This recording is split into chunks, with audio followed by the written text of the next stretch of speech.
This channel is not monetized, therefore it does not collect data on its viewers. That being said, this is an adult channel.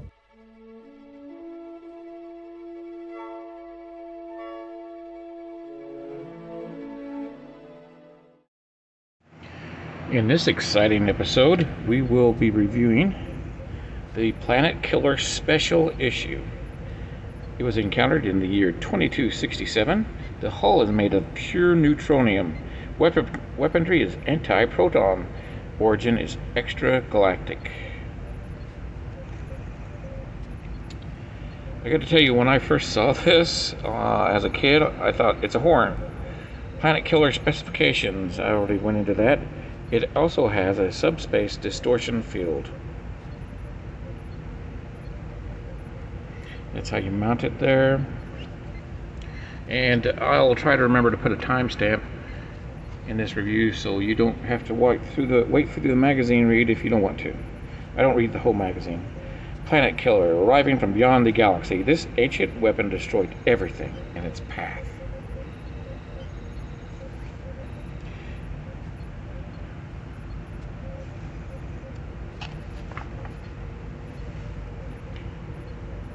Neither the Enterprises or the Constellation scanners were able to penetrate the Planet Killer's neutronium hull, so Starfleet was never able to determine any details about its internal workings. The machine's interior would have suffered considerable damage when the Constellation exploded inside of it, even though the starship's antimatter pods had been rendered inert. The explosion caused by the overload of the Constellation's impulse engines would have been the equivalent to a high-yield nuclear bomb. This is basically a big horn, but it got the desired effect to me because it did appear alien, completely alien. So let's see. The Constitution class. The USS Constitution was one of 8 Constitution class ships that we saw in the original series. It was one of 2 that was destroyed. Additional Constitution class ships were added when the series was remastered, which I've seen some of those, not all of those remastered ones. Matt Decker was one of the several Commodores to appear in the original series. 2 of the others, Stone and Mendez, commanded star bases, while Bob Wesley took charge of the war games that tested the M5 computer. The Planet Killer destroyed all the solar systems in the sector containing systems L370 and L374. It was not clear how many other systems it had obliterated since it entered our galaxy. It's a nice graphic. This is the making of the Doomsday machine. The Planet Killer started life as a metallic creature, then evolved into a mining ship, and eventually became a weapon of mass destruction. The Doomsday machine was Star Trek's take on Moby Dick, as an obsessed captain pursued a giant, destructive beast. You know, they had a related theme in The Wrath of Khan. Roddenberry told Spinrad that the budgets were tight, so he needed shows that reused the Enterprise sets. In this case, the corridors and engineering pulled double duty as locations on the Constellation. Well, yeah, they're the same ship, same design. In order to avoid confusion, most of the action on the Constitution took place in our auxiliary control, so when we cut back to the Enterprise bridge, there was no doubt about where we were. Yeah, I get it.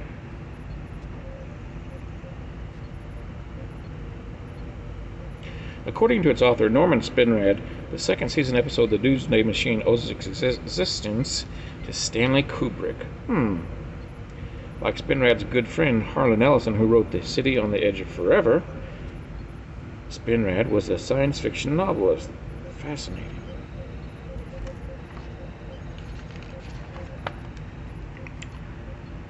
The role of Decker was originally written with Robert Ryan in mind, but he was unavailable to portray.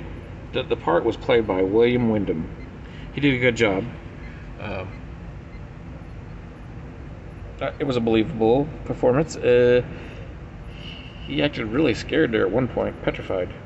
Nichelle Nichols had taken a singing job, so wasn't available for this episode. As a result, the story had a different communications officer, Lieutenant Palmer, played by Elizabeth Rogers. She made one other appearance in the third season episode, The Way to Eden. This was a good episode. There's the constellation. It wasn't practical to damage the filming model of the Enterprise, but the visual effects team were able to use a commercially available AMT model of the ship, which had been recently been released.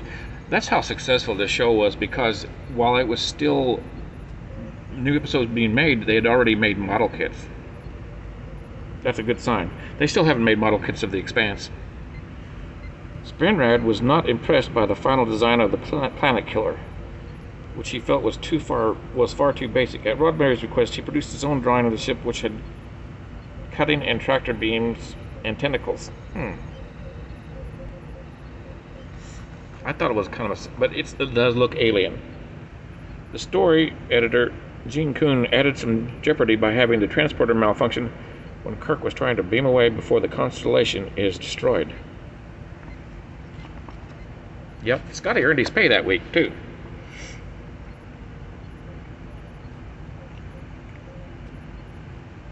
It was never stated explicitly on screen, but Matt Decker was Will Decker's father, and the character of Will Decker played a role in defining Will Riker. And there's the two Deckers. Motion picture, original series. Dad, son. Will Decker was originally was to be Kirk's second in command on a new TV series. The writers wanted him to have a father-son relationship with Kirk, which was complicated by his own father's death. An early script of the movie Star Trek II revealed that the Romulan, the commander, had been so intrigued by Spock that she had impregnated herself using his DNA. Well, that would have been wild. That probably did happen. Oh, Saavik. As the character of Saavik was originally conceived, she was a half-Romulan who had been sent to live with her father for undisclosed reasons. The plot thickens. Like Saavik, Kirk's son featured in early versions of Star Trek II. Producer Harvey Bennett wanted the film to be about the next generation of Star Trek characters. There's no problem with connecting them. Saavik's background changed significantly. Scenes filmed for Star Trek IV would have revealed that she was pregnant with Spock's child, and in the end they were dropped. She simply decides to remain on Vulcan. Yeah, I heard rumors about that. And there's the size of the Enterprise next to the Doomsday machine, so a micro machine next to this probably isn't going to work for a display. The visual effects team who worked on the remastered version of Star Trek gave the design of the Planet Killer an upgrade, but stopped short of making radical changes. Norman Spinrad says that he asked them to consider redesigning it to look the way he had always intended, but ultimately they decided against this, preferring to stay close to its original look. Yeah, we don't need tentacles. No tentacles, please. When John Eaves designed the Mirror Universe's Imperial Palace ship for Star Trek Discovery's first season, he based the design on what he imagined the skeleton of the Planet Killer would look like. The idea was that the Empress would be repurposed by the technology. That's a cool idea.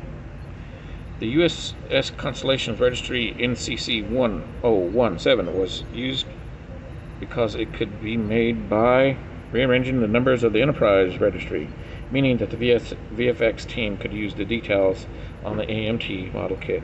Yeah, let's not talk about registry numbers, because the guys still argue about that today, 40, 50 years later.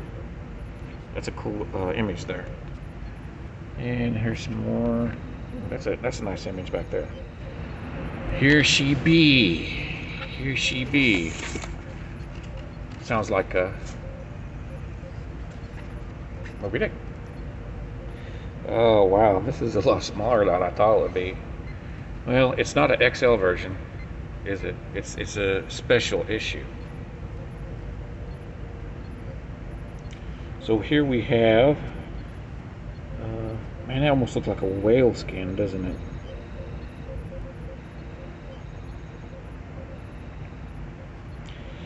I didn't read in there. I didn't read the whole thing just now, but I assume This is a scan of the original model. And here it is on the stand. Now this thing takes batteries, and you can probably tell that that is a battery compartment. It's held on with magnets, and it takes a couple of button batteries. Okay, and there it is removed.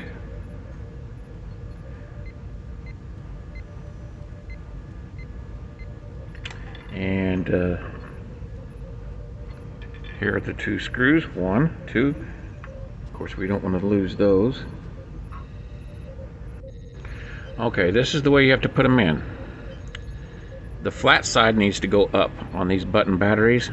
Can you see that? I'll show you another one. This is how they need to go in.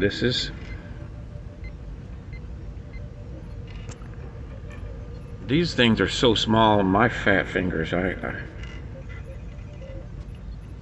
you see that? It's the positive side. The flat side needs to go up inside these. I tried different combinations. If you look at this,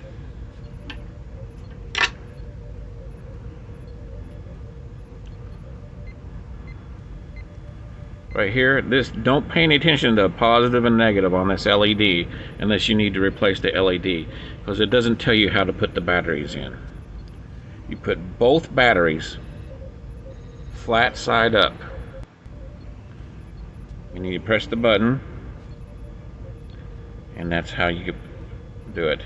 I tried several different combinations. I didn't even see it in the instructions, but I could have missed it. All right. Flat side up.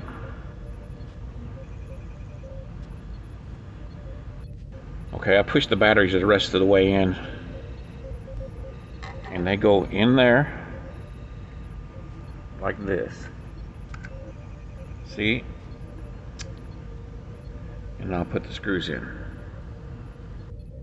Okay. Now, the screws, be careful not to strip them. And that's what it looks like when it's lit up. My batteries, I've had them for a few years actually, and I don't know how drained they are. And we put the cap back on. It looks like the cap, I don't know if it fits on a certain way.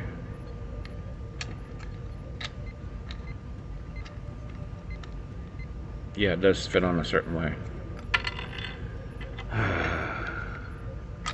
Dropping stuff today.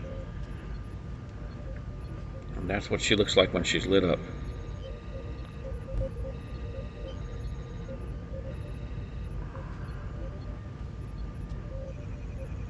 These are the size batteries. They are not the 357s or whatever.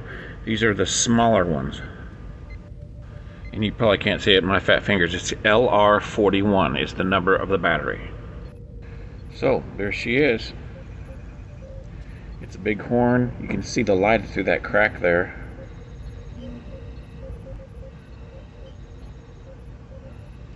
And there's not a lot to it. I am happy that it lights up. That does look pretty cool. You can see how deep the light is in there. But you've got these seams that go along the side of it. I don't know. Like I said, I'm happy it lights up. And there you have it.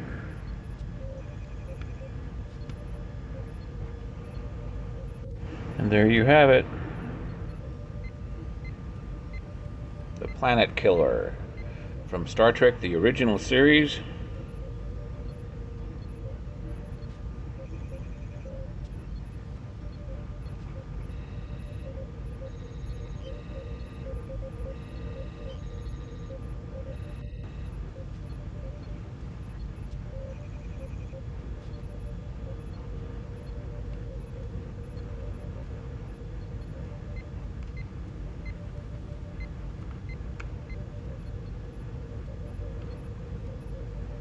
Almost looks like there's a pattern on back there.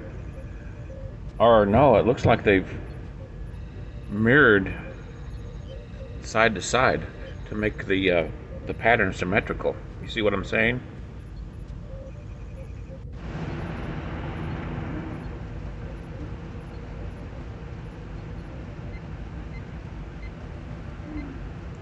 You see by what I mean by like this painted side has been mirrored on this side.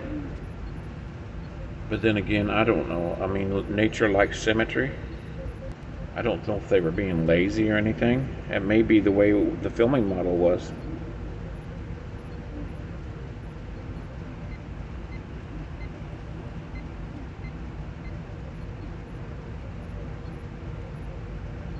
It has a texture to the surface.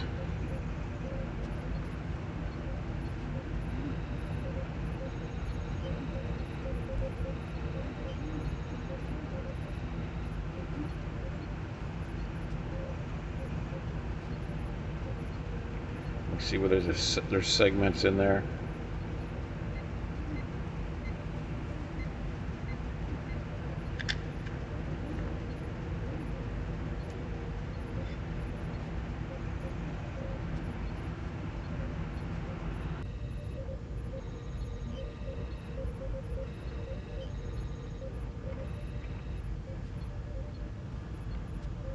Okay, thanks for watching, and we'll see you next exciting episode.